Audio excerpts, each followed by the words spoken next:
Okay, hello and welcome, fans of Cheese of Ages, to another quick review of a pencil and paper RPG supplement. Today we're going to look at a supplement that came out around mid-last month, I think. Yes, mid-last month. Heroes of the Elemental Chaos. You might remember in a previous short video I posted a reaction to an excerpt featured on Wizards of the Coast about the Shair, which basically only gave the level 1 content of the thing and none of the power details. And I described it as a less useful version of the witch from Heroes of the Feywild, and basically unplayable. Why would you play this at all kind of class? And Heroes of the Elemental Chaos, I have it now. I have it in my hands. And, well, actually, I don't have it in my hands because my hands are empty, but you know what I mean. I have access to it. And in general, the entire book is just as unsatisfactory and frustration-inducing as the excerpt garnered from me in that reaction video. Why would anybody bother playing the Shair? I've seen the full class. Basically, all it gets is what the excerpt showed. It basically gets nothing of any real use at all. Elemental damage resistance isn't all that big a deal. I'm sorry, Wizards of the Coast, but I'd rather have the Witch, as less powerful as it is, with its ability to one time per extended rest tell the future to a limited extent, as opposed to elemental resistance. Oh, I'm a wizard that's taking like 3 to 10 less damage from one element. While this witch over here, once per extended rest, gets a free divination ritual that can tell whether the immediate action you're going to take is going to be beneficial or harmful. And, divination magic. Yeah, telling the future to a limited degree is a heck of a lot better than I take 6 less damage, or some odd thing. I'm not giving an exact number.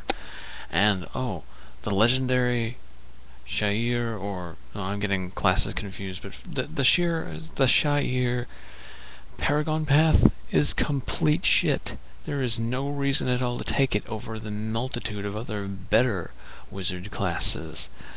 So the Shair, it's every bit of a disappointment and uselessness as the reaction video I posted before portrays. There's no reason to take the Shair unless your DM does not allow you to take the Shair presented familiars. Basically, the Shair could be done with a base wizard and access to its familiars. The familiars are the only thing that are any different or remotely useful. Just ask your DM, hey, can I play a witch or a mage and take the arcane familiar feat if I'm a mage and get the Shair familiar? And you're epically, hugely, a ton better. Especially considering there's feats that give you elemental resistances that are pretty much equivalent in potency. Speaking of feats, there are a large majority of the feats presented in Heroes of the Elemental Chaos are either completely useless, interesting but come with a feat tax that is iffy at best, and reprinted stuff that was in Dragon magazine articles, or things like totem expertise, which I think might have appeared in another supplement or something. So yes, no real great feats. There's a Born from the Elements thing that gives you a little bit of skill boosting this, and it's effectively a multi-class and strength as far as oomph goes, because multi-class feats give you a lot of bonuses and oomph to them.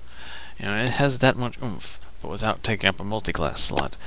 And all in all, it requires you to be trained in Arcana. So let me get this straight, wizard. You design a feat that further along that gives you an elemental companion that is not born from elements. And its main intention is to give non-mages familiars. Yet you make the prerequisite a feat that requires you to have Arcana trained. Do you see the problem here? You have to have knowledge of arcane magic in order to have a feat that is meant for non-casters to be able to get a familiar. What? And another point. Going back to the Shire, do we need another evoker wizard? I've made this point before, but there's 3. There's the Mage School devoted to evocation, there's the Mage School devoted to fire magic exclusively, and now there's the Shire. We don't need 3 evokers. Where's my transmuter? This is apparently the last book D&D 4th edition is going to get, and we still do not have a transmuter. But back onto other issues.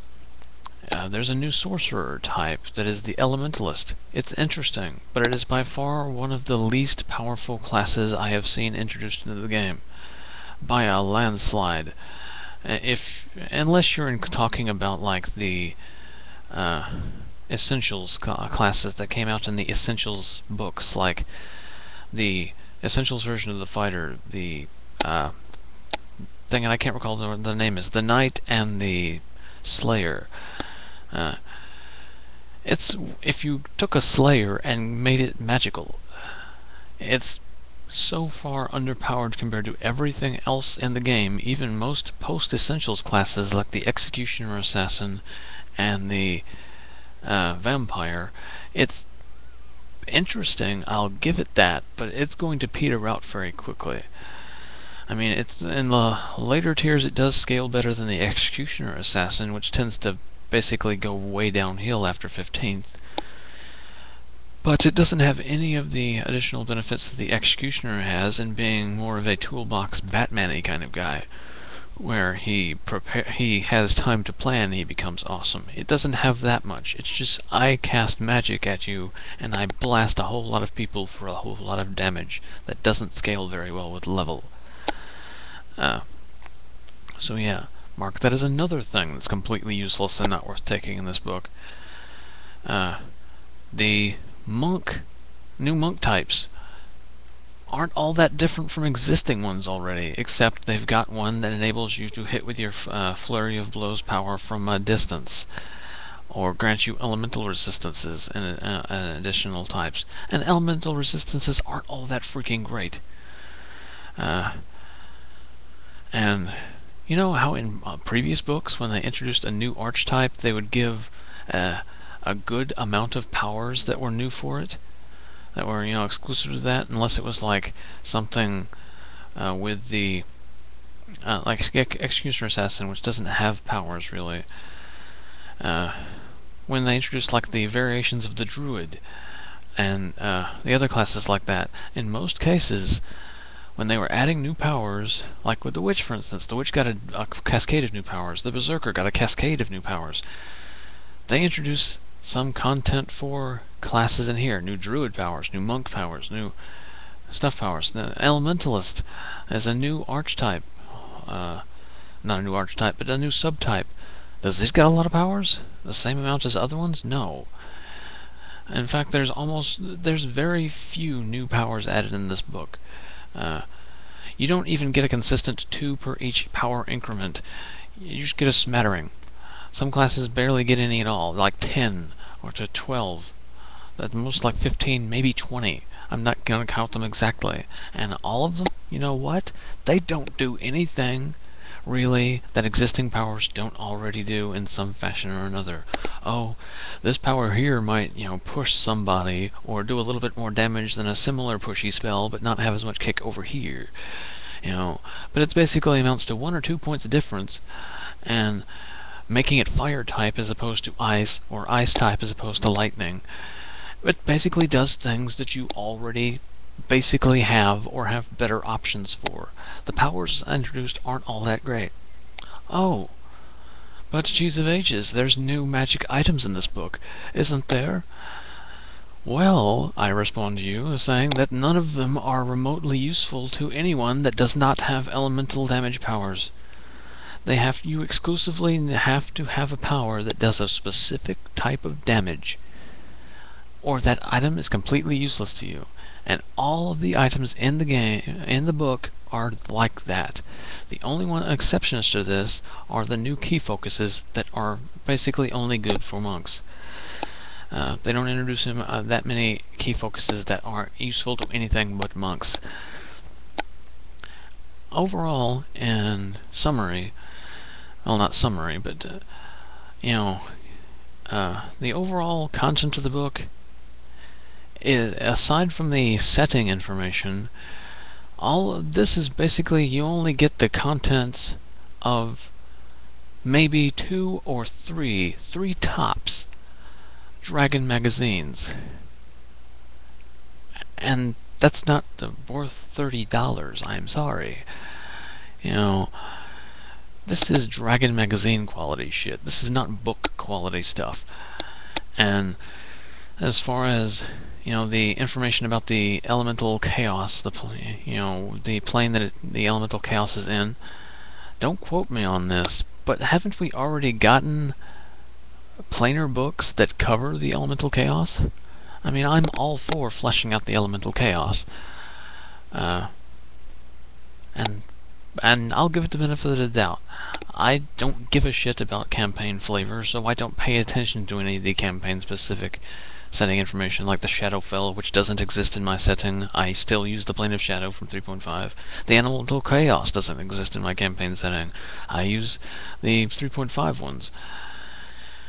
So I don't really fucking care, and I don't know how much information was presented in those things, because I didn't look at them. I'll give them the benefit of the doubt and say that the Heroes of the Elemental Chaos gives new information about the Elemental Chaos. And if you're into that kind of thing and you want more information, I'll assume it's new information. I'll give it that. But don't quote me on that. If you don't give a shit about the Elemental Chaos specifics and use your own campaign setting, then the book is basically worthless.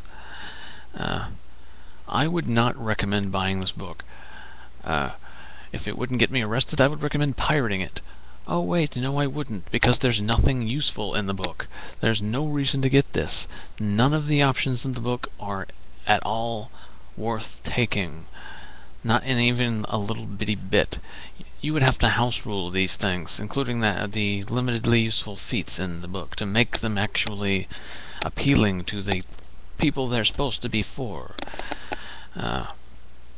So, I would actually recommend, if you have that program CB Loader, seek out CB Loader. And there's official mods that integrate existing supplements into the offline character builder that Wizards of the Coast no longer supports. Get the CB Loader and a part file that is available online that will automatically update your character builder for every supplement Wizards of the Coast has already made available. Or, if you consider that pirating, I'd suggest a D&D Insider subscription so you can get access to the online character builder, which has this shit in it. And a heck of a lot of other benefits, like Dungeons and Dragons, not Dungeons and Dragons, but Dungeon and Dragon magazine articles, and an archive of all previous content. There is no reason to buy this book when you can get a D&D Insider subscription for half that price for a month, and download everything, all the previous Dragon magazine articles and Dungeon magazine articles, and take a look at all of the content that's in this thing via the character builder, which may not actually even be upgraded, because Wizards of the Coast doesn't update that all that frequently. So yeah, if you don't want to say, oh, I'm pirating by doing the character builder thing, go for the D&D Insider subscription. And therefore, the CB Loader thing, which updates how Wizards of the Coast said they were going to update their character builder, so you will actually have what they said they were going to give you in the form of the CB Loader, and not even require an internet connection to do it. Now, if you're going to go that route with the CB Loader, which automatically updates, here's some tips. Always run the CB Loader as administrator if you run Windows Vista or up. And never turn it on if you do not have an internet connection, or there's a chance that it will fail to update. So I guess it does require an internet connection to an extent. But if a new supplement hasn't been added anytime soon, then you won't have that much of an issue. It can safely launch without an internet connection. So there's my 2 tips for that. But all in all, I don't usually give a number rating to Dungeons and Dragons shit, but what would I give the what number rating would I give the Heroes of the Elemental Chaos? Let's do a cap of a comparison scores. What would I give Heroes of Shadow? 7 out of 10. It had fleshed out the Shadowfell a good bit, which didn't previously have a lot of information about it, so that was good. It gave you new variants and actually a usable, fun-to-play assassin, a vampire, which is kind of, debatable in its efficiency. And it gave you a nice array of new powers for other classes. It's a solid 7 out of 10. Heroes of the Feywild, I'd give that a 6 out of 10. It didn't have nearly as much useful stuff, but it had interesting races and, interesting classes, including the Berserker, which I think is really interesting because you can swap roles. But heck, you know what? There's actually no new races in Heroes of the Elemental Chaos. Not a single damn one. There's more character themes, but those aren't really not all that interesting, and not every campaign uses character themes. Those themes are the only thing that's remotely useful or interesting in the entire book, and they're not worth the price of admission. What would I give Heroes of the Elemental Chaos? I would give Heroes of the Elemental Chaos a 3 out of 10. Far below average for its peers. Far below average. I would not recommend spending money on this at all. And which is disappointing, because since this is technically the last crunch supplement you are getting besides the upcoming Dungeon Survival Handbook, which will have a handful of player options in it. Players Options Heroes of the Elemental Chaos sends 4th edition out on a really, really subpar note. It's like Mass Effect 3 in that regard. I just reviewed Mass Effect 3 in a small bit. Does this mean? Yes. The next thing I'm going to be reviewing in the next day or two in a similar vlog-style post will be Mass Effect 3, because I've played it and I've beaten it. Is the ending really as terrible as the internet would lead you to believe? Let's find out next time on Cheezy Vlog Reviews. Cheese of Ages, signing off while bemoaning inadequacy from Heroes of the Elemental Chaos. At least there were no typos. Which, by the way, they still have not fixed the typo in that excerpt I linked to in my previous video. 1 button, people. Spell check, or I will harp on you a lot. And 9 people will laugh with me, because that's all the views I get these days. Anyway, as I said, Cheese of Ages, signing off.